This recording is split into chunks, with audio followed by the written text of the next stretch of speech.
his backpack like a bomb, slaughters all my silence like a war.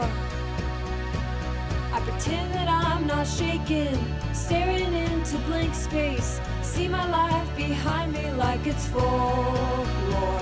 There's a happiness that follows, a handshake or a full moon. Bonjour. Fullness of how small we really are. Ici, on est au milieu de votre œuvre qui s'appelle En attendant Godot, sur le site du cycle d'orientation des Alambics qui abrite vraiment le théâtre alambic et des salles de répétition qui se trouvent juste en dessous. Quelle était votre intention de départ ?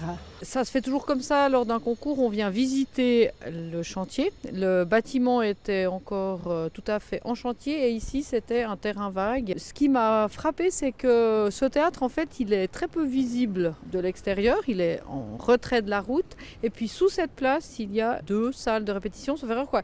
Il y a toute une vie, il y a des tas de gens qui répètent, qui bougent.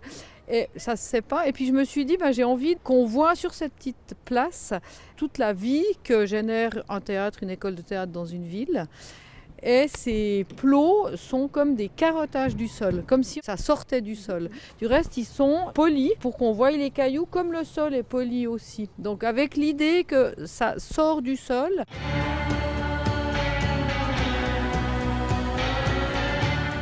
Des traits et des points, et là ça représente aussi votre travail où vous êtes plutôt dans le dessin normalement. Voilà. Comme artiste, quand on est invité sur un concours pour essayer de faire quelque chose de notre travail, moi j'ai un travail sur papier, sur toile, de dessin, de peinture, comment l'inscrire déjà en 3 dimensions, dans une échelle beaucoup plus grande. Alors j'essaye toujours qu'il y ait un lien avec le lieu. C'est peut-être aussi venu parce que la place elle est entourée d'immeubles assez hauts.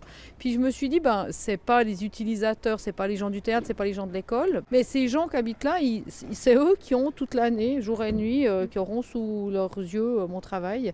Donc il y a aussi une vision qu'on voit assez peu si on passe juste, mais de tous ces points vus d'en haut.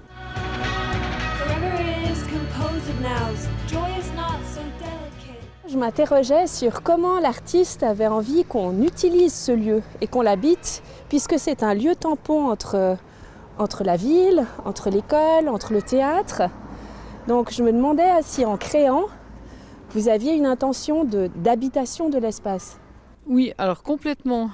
Contrairement à d'autres projets qui sont purement une œuvre d'art, je dirais que ça, pour moi, c'était clairement dès le départ, mais c'était aussi presque dans l'intitulé du concours, que c'est entre une œuvre d'art et du mobilier urbain. Un des critères, c'était qu'il fallait qu'on imagine quelque chose où les voitures ne puissent pas passer. Ce concours a été lancé dans la 2e phase de tout ce chantier du cycle d'orientation. Sur la première phase, il y a du mobilier qui a été fait par un autre artiste, Daniel Schöpfer. Et puis là, tout était présenté que c'était en fait le site du théâtre.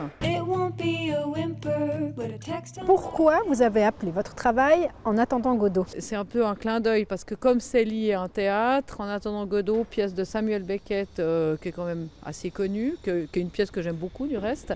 Et puis il y avait cette idée que c'est un endroit de rencontre, d'attente, des enfants qui s'attendent à la sortie de l'école, des gens qui vont au théâtre. Donc c'est venu assez naturellement. C'est une œuvre d'art, mais en même temps on peut l'utiliser, on peut s'asseoir dessus. Vous avez l'impression que ça amène quelque chose justement en lien avec le théâtre ? Moi, je trouve que ça amène un lien entre la ville, le théâtre et l'école. Ces petits traits, justement, amènent ce lien, ce mouvement. Et ce qui avait été voulu aussi par le concours d'architecture voulu par la ville, c'était d'avoir ces lieux de passage. Et on voit vraiment que l'œuvre est au milieu et qu'il y a le passage vers le théâtre et le passage vers l'école. Mais les deux sont des vases communicants en fait. Vous habitiez Oui. En face ? J'habitais juste là. Ouais, quand vous étiez plus jeune. Ici, il y avait un jardin et on pourrait penser qu'il y a du coup autre chose qui a poussé ici. Ce ne sont plus des fleurs ou de la végétation, mais c'est l'impression que vous avez, même s'il y a une petite tristesse par rapport au côté végétal. Alors oui, au début je me suis dit, ah zut, ils ont enlevé toute cette terre qui était très noble avec énormément de végétation qui poussait. Et en fait, ça repousse, ça repousse autrement et ça repousse aussi avec de la couleur. Donc j'aimais beaucoup les fleurs qui étaient dans ce jardin-là à l'époque. Et là on retrouve des couleurs très, très lumineuses avec justement ces troncs qui montent à la surface. Donc c'est beau.